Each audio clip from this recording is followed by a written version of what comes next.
was just gonna go with the wedding attire was just more of your normal stuff. But I did say we were gonna do. You had a formal button-down shirt and skirt to go with what we had done in the past. It was a relief to see the journey hadn't wrinkled anything too much. You weren't gonna be turning heads for the wrong reason. When you had your look finalized, there was little left to do other than wait for Terry to come collect you.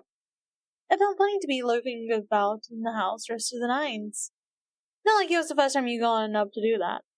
Unfortunately, you weren't left to your devices much longer. Shortly before noon, a car honked and your phone alerted you of a text. It was Terry, thoroughly making you aware that he had arrived. He sprang to your feet from the sofa you had been lounging on, pausing in the hallway to give a quick goodbye to Scott and Jude, wherever they were, then dashed out the front door. Terry's van was parked across the street, in the place Baxter's car had occupied before. He went round the passenger side and popped the door open. Preposterous. Someone's looking fancy. Where are you going today? Over the driver's seat, Terry was wearing a swanky-looking waistcoat and an enormous grin.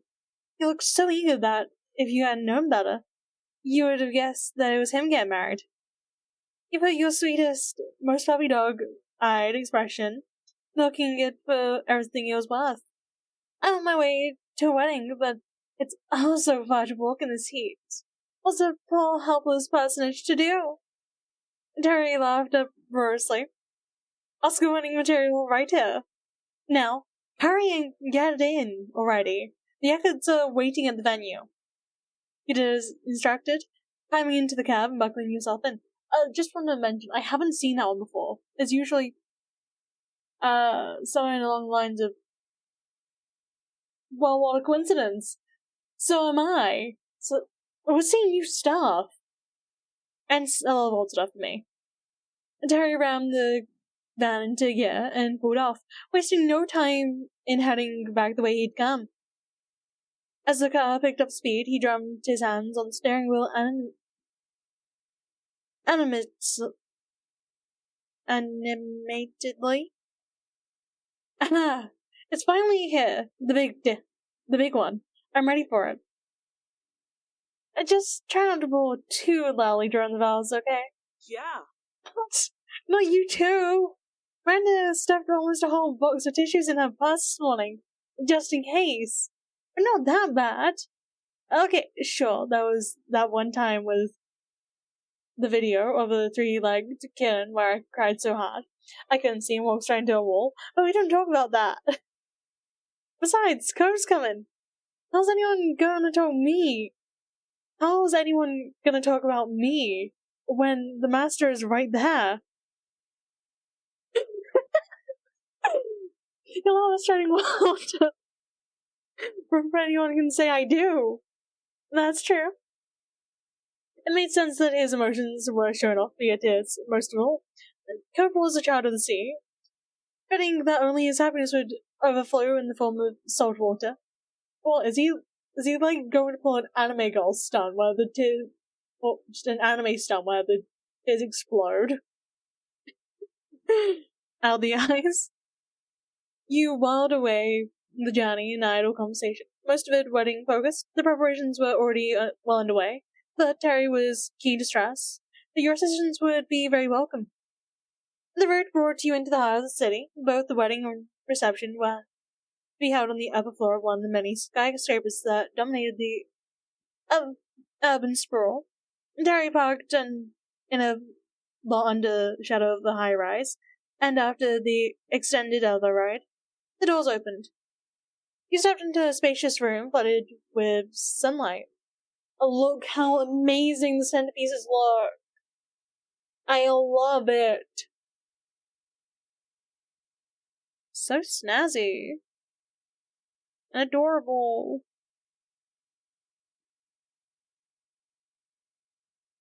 So? And here we are. Impressive, isn't it?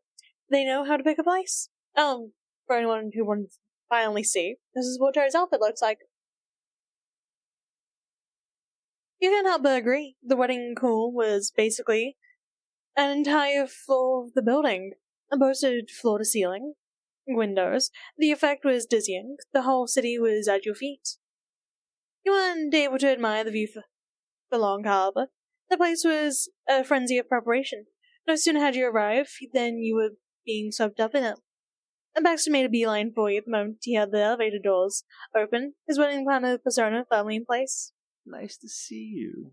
Ah, excellent. It's good to see both of you. Excuse the brevity, but as you can see, we're well underway with setting out the centerpieces already. You exchanged a brief nod of acknowledgement before he gestured for you and Terry to join Miranda, hard at work by a table at the far end of the hall. She was wearing a simple yet elegant pink dress, and her long hair flowed in rivulets of immaculately arranged curls. Terry had called out to her in greeting, and she turned and waved you over, beaming. And they saw through them. I want to assume that Baxter wouldn't have hurried over if it was just Terry. I want us to be the reason for that. Great! You're here! You look lovely, Callie. You made it back to Jude and Scott's without any trouble, I guess.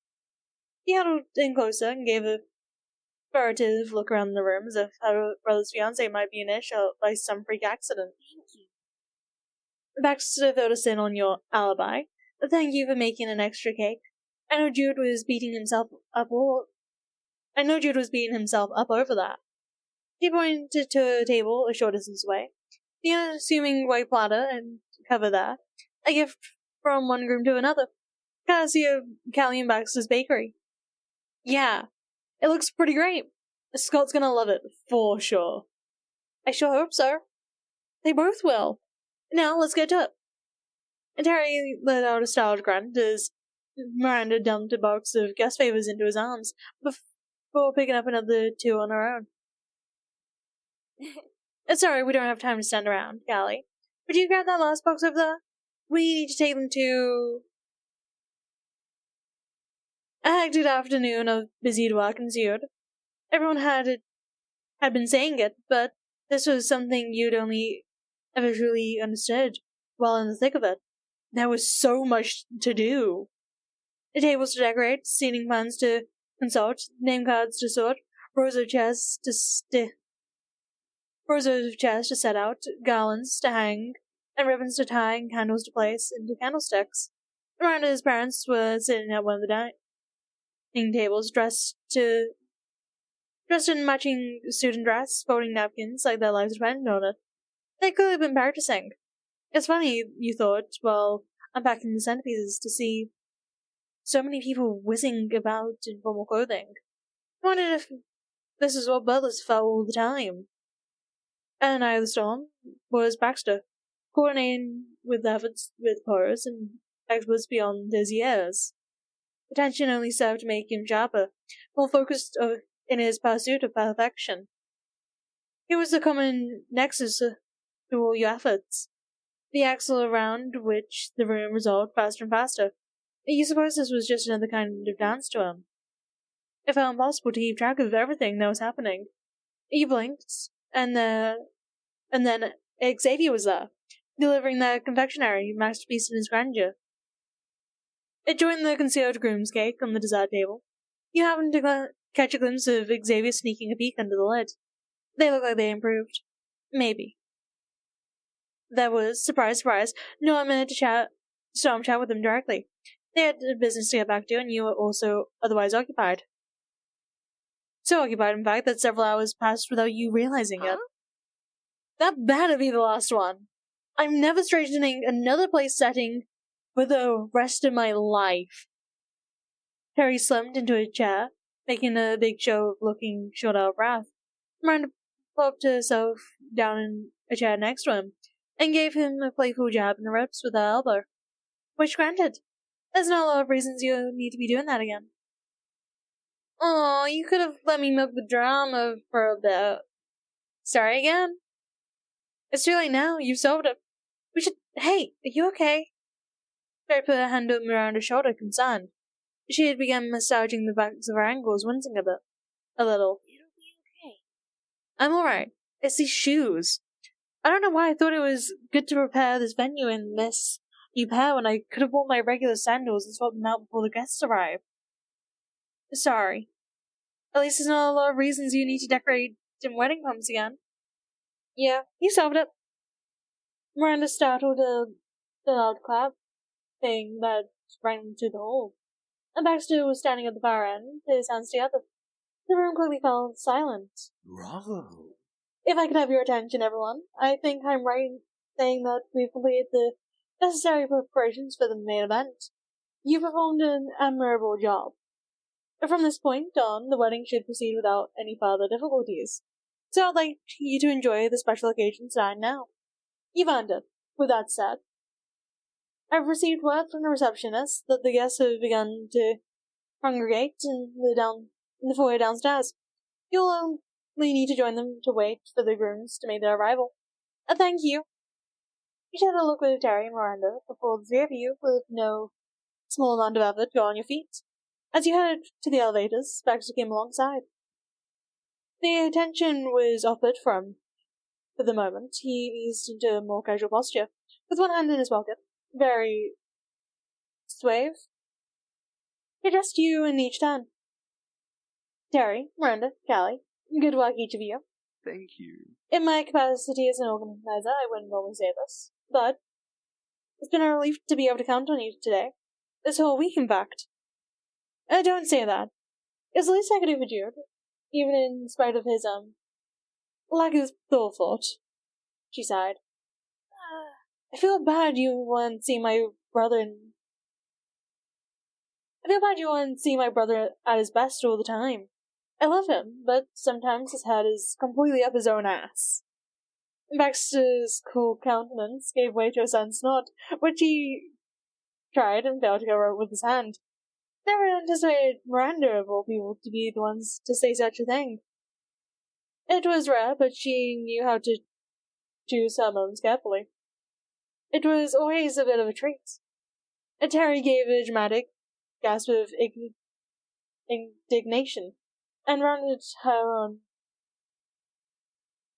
on her with a false admonishment. Yeah. Randy, you can't say yes at a wedding. Miranda only grinned at her boyfriend, innocent as an angel. Good thing for both of us, the wedding hasn't started yet. There was no good trying to keep a straight face. Both you and Baxter exchanged helpless glances before joining in laughter wholeheartedly. It's been a tiring few days, and you're feeling good, now more than ever.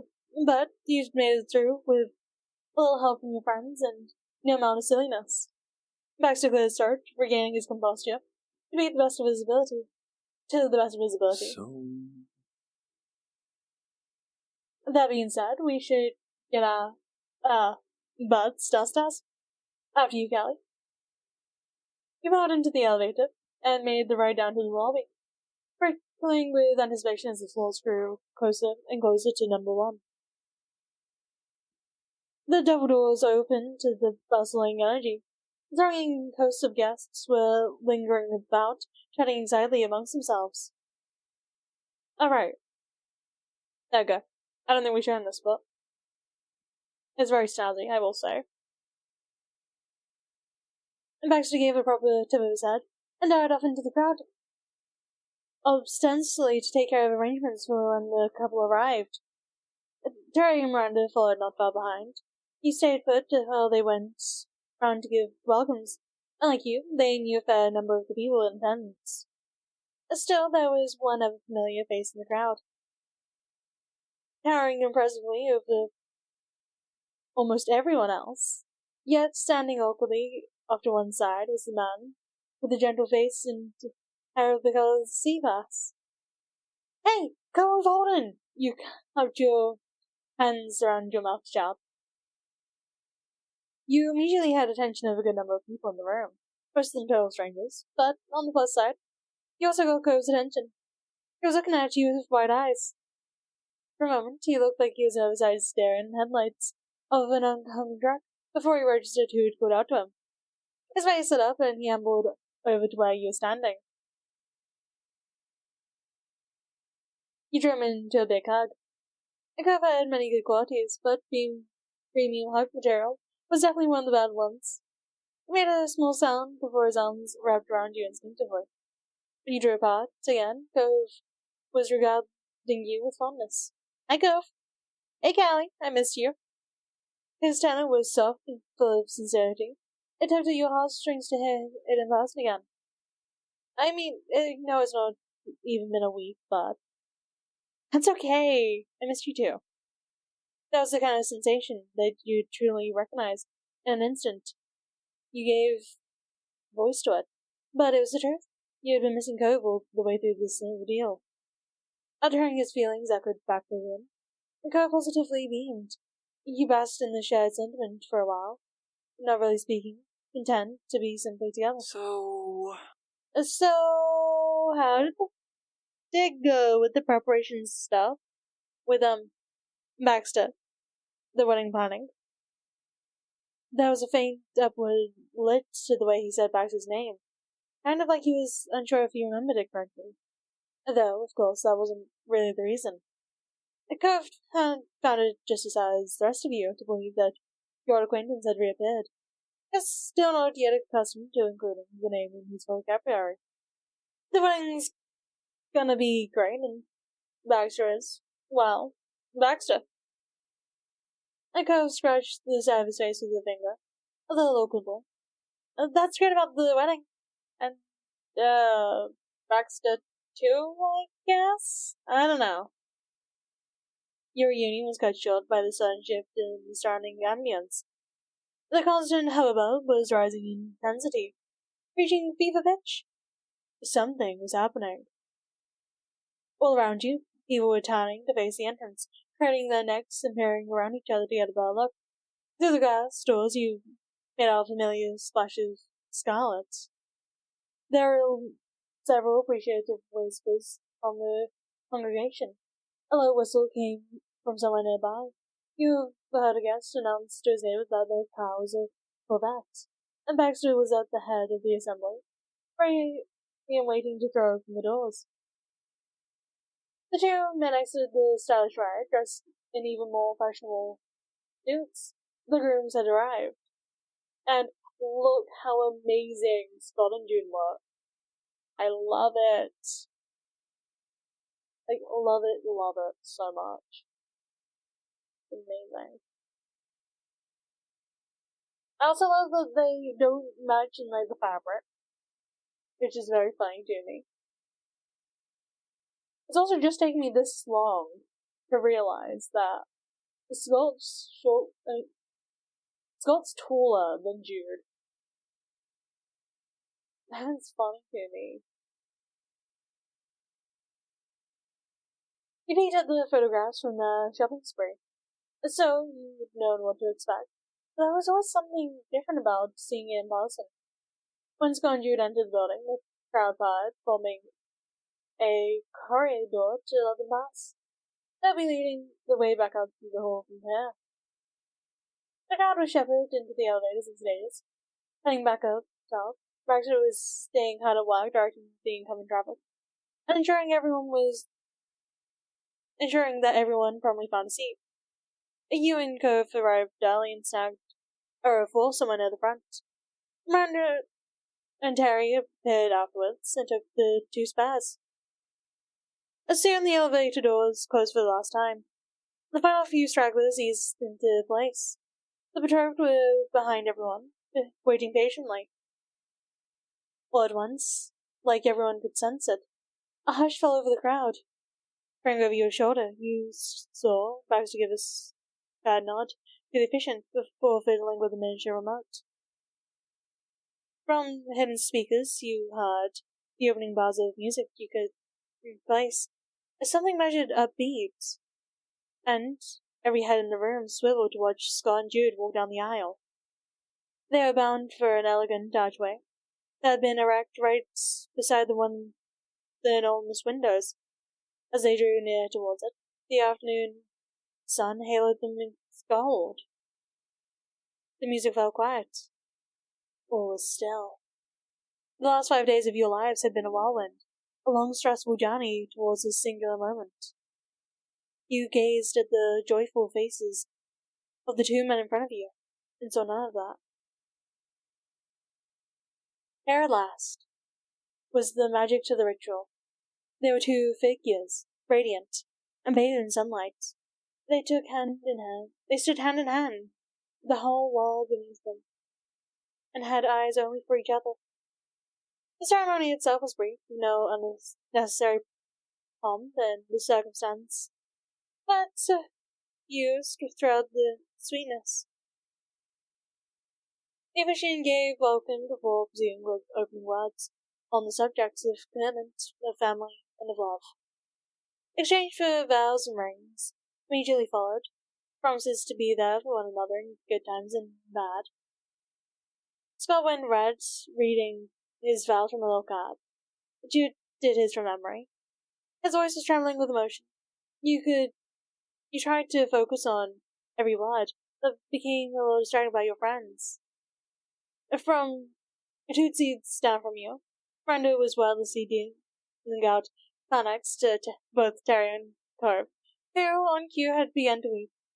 She then dabbed at her own face, teary-eyed herself. Thereafter came the candle-lighting ceremony. A moment of quiet intimacy, save from the old snuffle. The two grooms had their own smaller tappers separately before igniting the large unity candle together. One by one, you watched as their hopes for the day were realized. The backside had been right. The whole thing went off without so much as a hitch. Well, besides people getting hitched, of course. It went smoothly, in fact. That it was nearly over in no time at all. There was one final matter to take care of. With a broad smile and a booming voice, the officiant pronounced the marriage complete. You may now— Oh! There wasn't any point in finishing. The crowd had erupted in cheers before they could get that far. Scott's restraint had held up right until the final moment, but being forced to wait any longer, because his husband was a bridge too far, he jumped the gun and Jude, but it wasn't like it mattered. The hall filled with the sound of laughter, and huge clattering went up, as the whole congregation got noisily to their feet. The newly wedded Mr. and Miss Adam turned to face the crowd of their family and friends, and bright eyes had held high. They stood and waved, before linking arms and striding back up the aisle. They shook hands and smiled with all sundry, leading a growing progression over to the far end of the hall, where the reception tables were laid out, waiting. Just like that, the ceremony was over, and it was time to start the party. As the guests began to migrate, the staff hung back, already beginning to rearrange the space. The chairs were being stacked, wheeled over to the reception area, ready for dinner. Take care. Go ahead and enjoy yourselves. I'll take care of things here.